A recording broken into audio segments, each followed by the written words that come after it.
Hi friends, welcome to ஹெல்லூஸ் kitchen. இந்த வீடியோவில் சிக்கன் பெப்பர் ஃப்ரை எப்படி பண்ணுறதுன்னு பார்க்கலாம் வாங்க. அதுக்காக நான் அடுப்பில் கடாய் வச்சு கடாய் சூடானதும் எண்ணெய் ஊற்றி எண்ணெய் சூடானதும் கடுகு போட்டுனதும் கறிவேப்பிலை போட்டுனதும் நீல வாக்கில் நறுக்கி வச்சுருக்கிற ஒரு பெரிய சைஸ் வெங்காயத்தை சேர்த்துருக்குறேன். கொஞ்சம் கிளறி விடணும். கிளறி விட்டுட்டு இந்த வெங்காயத்துக்கு ஏத்தாப்பில் 1/2 ஸ்பூன் உப்பு சேர்த்துக்கணும். வெங்காயம் நல்லா வதங்கி வரணும். அப்பப்போ கிளறி விட்டுக்கிட்டே இருக்கணும்.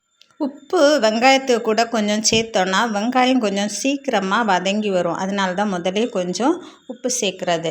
பாருங்கள், இப்போ கொஞ்சம் வெங்காயம் வதங்கி வந்திருக்கு. இது நல்ல கோல்டன் ப்ரௌன் வர்றது வரைக்கும் நம்ம ஸ்லோவாக வதக்கணும். இப்போ பாருங்கள், வெங்காயம் நல்லா வதங்கி வந்தாச்சு. கோல்டன் ப்ரௌனில் நல்லா வதங்கியாச்சு. இப்போ நம்ம இதில் இஞ்சி பூண்டு பேஸ்ட்டு சேர்க்கணும். இஞ்சி பூண்டு பேஸ்ட்டு தக்காளிக்கு முன்னாடியே சேர்த்துடணும். ஏன்னா அப்போ தான் அந்த இஞ்சி பூண்டு பேஸ்ட்டோட அரோமா மாறாமல் நமக்கு நல்ல ஒரு வாசனையோடு கிடைக்கும்.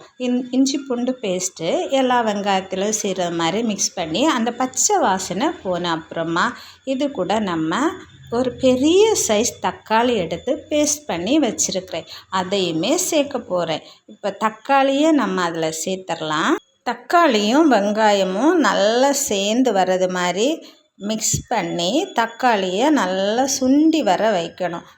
நல்லா பச்சை வாசனை எல்லாம் போய் நல்லா அதில் இருக்கிற தண்ணி வற்றி சுண்டி வரணும்.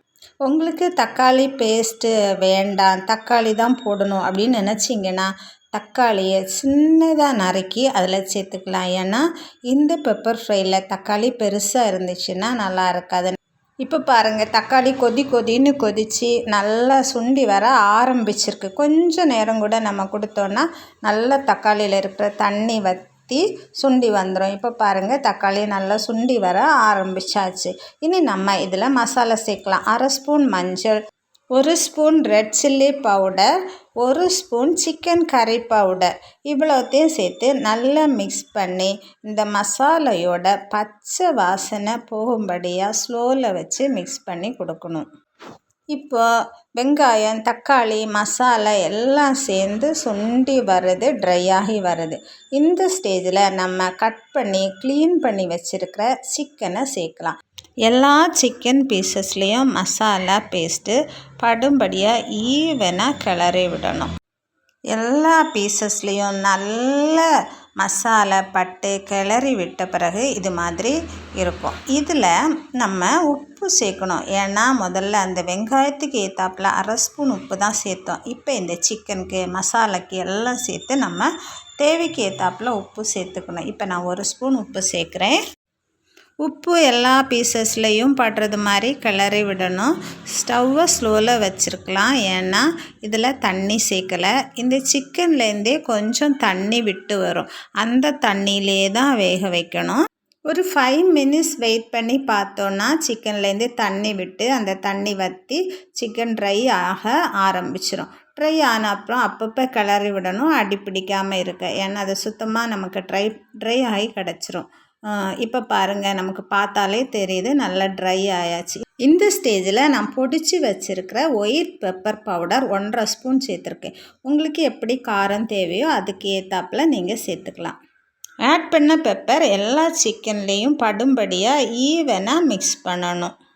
ஸ்லோவிலேயே வச்சு மிக்ஸ் பண்ணி கொடுத்துட்டே இருக்கணும். ஒரு 3 நிமிஷம் 4 நிமிஷம் நல்லா நீங்கள் மிக்ஸ் பண்ணிட்டீங்கன்னா தண்ணி வற்றி இது மாதிரி நல்லா ட்ரை ஆகி கிடைக்கும். ஃபைனலாக நம்ம கட் பண்ணி வச்சுருக்கிற மல்லி இலையை தூவ வேண்டியதுதான். மல்லி இலையை தூவி 2 கிளறிட்டோன்னா நமக்கு எம்மியான சிக்கன் பெப்பர் ஃப்ரை ரெடி ஆயிரும். இந்த பெப்பர் ஃப்ரையை மத்தியானம் சுட சோறு கூட ஃபேமிலிக்கு சர்வ் பண்ணிங்கன்னா அவ்வளோ ஆசையாக சாப்பிடுவாங்க. ஒரு பீஸ் கூட மிஞ்சாது. நீங்களும் இது மாதிரி ஒரு நாள் செஞ்சு பாருங்கள். செஞ்சு பார்த்து எப்படி வந்துச்சு அப்படின்னு கமெண்டில் சொல்லுங்கள். நான் வெங்காயமும் கேரட்டும் வச்சு கார்னிஷ் பண்ணியிருக்கேன்.